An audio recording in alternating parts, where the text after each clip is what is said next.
Fell on the Republican side. Donald Trump is taking the day off today from the campaign trail, but he will follow in Mrs. Clinton's footsteps and campaign in Pennsylvania on Monday.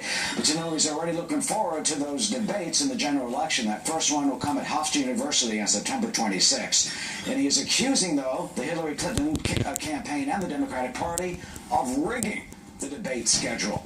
That, though, despite some point out that the schedule was set last September by a nonpartisan panel. Mr. Trump also responding to the barrage of criticism and attacks that were leveled against him during the Democratic convention. Brian Ennis has more on all that. Brian Ennis has more on all that outside Trump Tower here in New York City. Hi, Brian. Hi, Eric. Well, look, Donald Trump today is responding to what has been widely considered one of the best and most memorable speeches of the Democratic National Convention, a biting repudiation of his call to ban Muslims from entering the country.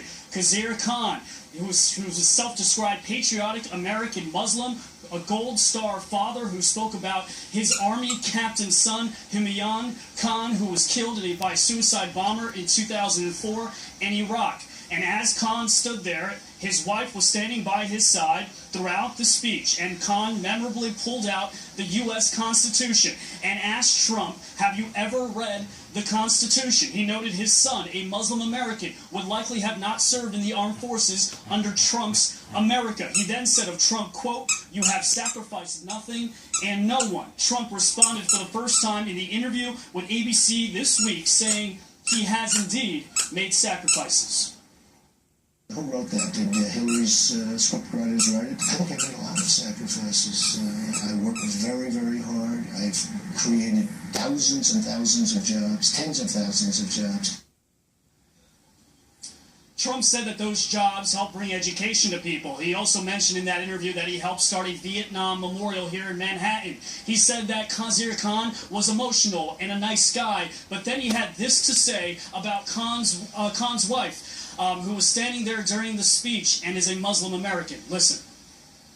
If you look at his wife, she was standing there. She had nothing to say. Maybe she wasn't allowed to have anything to say. You tell me, but plenty of people have written that.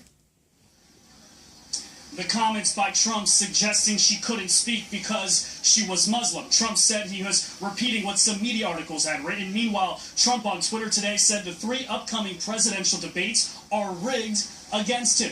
Tweeting, quote, today, as usual, Hillary and the Dems are trying to rig the debates. So 2 are up against major NFL games. Same as the last time with Bernie, unacceptable. There are 2 national NFL games that will be played on the 2 dates, September 26th and October 9th, the first 2 presidential debates. But they are not set up by the Democratic Party. In fact, a nonpartisan commission on presidential debates has set up these debates since 1988. The CPD says they have not talked to any political campaigns or political organizations about this. And they point out that the presidential debate schedule was set in September of 2015. Yeah, well, in September 2015, Trump was really popular, so they knew ahead. Well, we have a Fox News alert to Central Texas where a large-scale investigation has begun into a deadly hot air balloon crash. At least 16 people were on board when it went down about 30 miles south of Austin. Witnesses described seeing a massive fireball 4 stories high. Casey Stiefel joins us live from Maxwell with the latest. Casey? And Arthel, this is extremely challenging for the recovery crews on the ground out here because the area we're in is extremely rural. As you said, about 35 miles or so to the south of Austin. I'm going to hop out of the way and let you take a live look at the scene. This is as close as investigators are letting us get. It's about 500 yards back in that field there. Now, we know that this happened early this morning when eyewitnesses heard what they described as loud popping noises and then saw a fireball. We're told the site where the hot air balloon carrying at least 16 people went down is directly under towering power transmission lines, although we do not yet know if they played a role in this crash. Somebody snapped this photo of the balloon this morning, very eerie, not long before people here on the ground lost contact with it. Investigators have not told us anything about the excursion, what company operated the tour, how long they've been in business, their safety record, or even where the victims are from.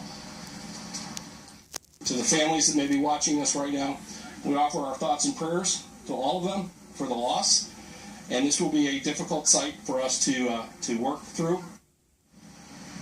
According to the National Institutes of Health, there have been 78 hot air balloon crashes over the last 12 years, inflicting 91 serious injuries and killing 5. Half of all injuries and fatalities are caused by the balloon hitting a fixed object. Again, it is not clear if that was the case here. Officials with the NTSB, or the National Transportation Safety Board, are on the ground. There seem to be some conflicting reports, as there always is in the early goings, whether the balloon caught fire while it was in the air, if it was the balloon itself or the basket. Again, information we're trying to get nailed down, but we just don't have it for you at this point because it is a developing and fluid situation out here in Central Texas. Understood, Casey, and of course you only want to report the facts. We appreciate you, and we'll talk to you a little bit later this evening on Fox News. Casey Stiegel, everyone.